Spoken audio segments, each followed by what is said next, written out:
Je tenais à te faire une vidéo pour t'expliquer la nouvelle direction que prend Modus. Depuis déjà quelques semaines, j'en parle, mais j'avais envie voilà, de te l'expliquer de vive voix.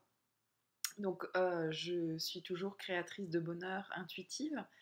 Mon objectif est toujours de t'aider du mieux que je peux à vivre une vie plus heureuse, plus légère, plus joyeuse.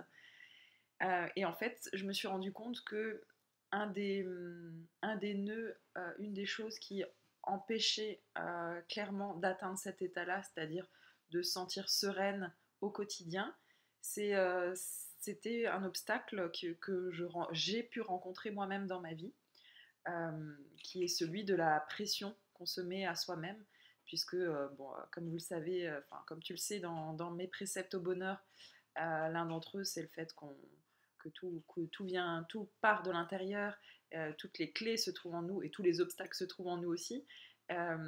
Et donc, euh, pas de surprise dans le fait qu'on est souvent notre propre ennemi à notre bonheur.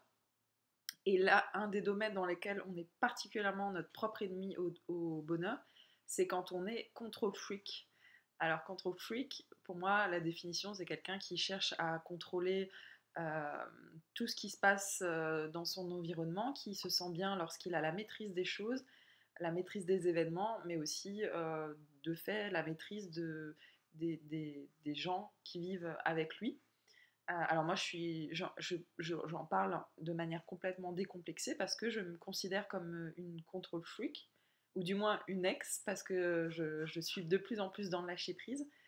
Et, donc un mot un peu plus doux, on va dire, pour qualifier les control freaks, c'est les perfectionnistes. Euh, Il y a du très bon à être perfectionniste. Ça pousse à chercher toujours le meilleur dans tout ce qu'on fait. Mais quand on tombe dans le côté négatif et dans l'extrême, c'est là que généralement on se met beaucoup de pression à soi-même.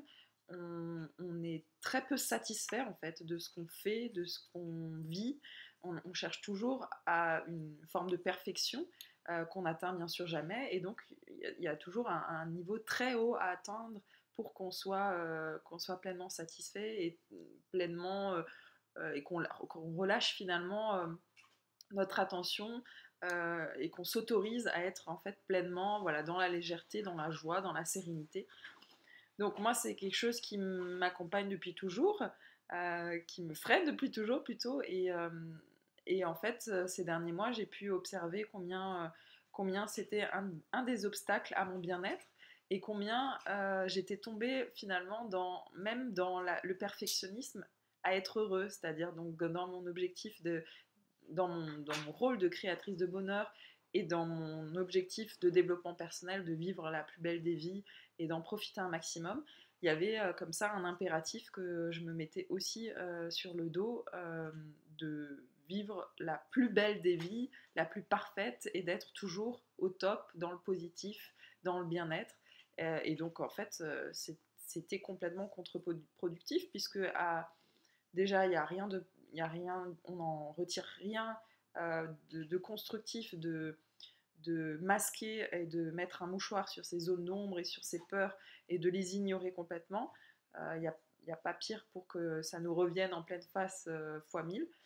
Donc on a tout intérêt à explorer, à aller voir ce qui se passe du côté de son ombre. Mais en plus, nos défauts, nos peurs, nos doutes ont beaucoup, beaucoup à nous apprendre. Et pour moi, c'est ce qui permet complètement après de savourer la lumière, parce qu'ici, il n'y a pas de dualité. Comment se satisfaire de ce qui est beau dans sa vie si, par ailleurs, on ne vit pas des choses un peu moins chouettes. Donc, j'ai fait tout un travail pour accepter ça, pour aller explorer ces zones d'ombre, mais aussi pour me rendre compte combien voilà, je me mettais beaucoup d'autopression. Et donc tout ça pour vous dire que je me suis rendu compte qu'on était beaucoup, dans mon cas, que ce soit dans les gens qui m'entourent, dans mes clients qui sont finalement des perfectionnistes, soit de manière générale, soit dans certains domaines de leur vie, et qu'on s'auto-pourrit, on est notre propre ennemi au bonheur en fait, et on s'auto-pourrit en permanence avec des exigences, énormément d'exigences envers soi-même, beaucoup de dureté. Et de fait, quand on est exigeant envers soi-même, on l'est aussi complètement envers les autres et notamment les gens qu'on aime et qui nous entourent.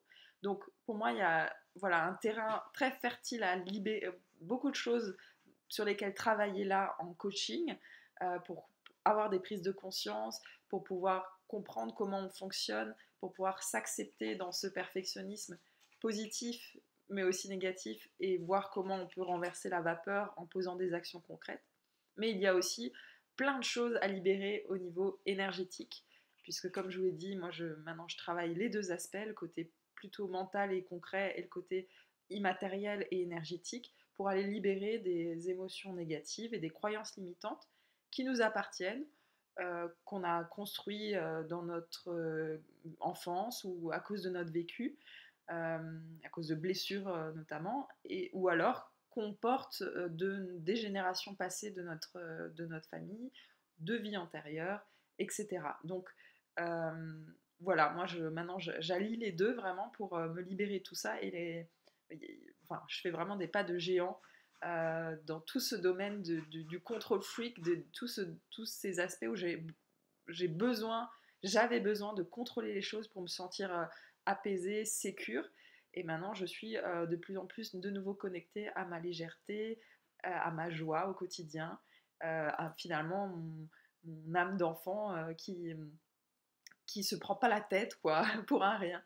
Euh, et euh, et c'est un bien aussi pour les gens qui m'entourent. Donc voilà la raison pour laquelle maintenant je suis toujours créatrice de bonheur intuitive, toujours dans l'idée de vous aider un maximum avec des conseils gratuits, avec des services, juste à vivre la plus belle des vies, parce que, enfin, je sais pas pour vous, mais moi je suis pas là pour vivre cette vie-là et souffrir. Et puis, mais en mettant vraiment un accès sur les perfectionnistes, les control freaks, ceux qui, voilà, qui sont très exigeants envers eux-mêmes et qui se mettent trop de pression sur les épaules, trop d'autopression.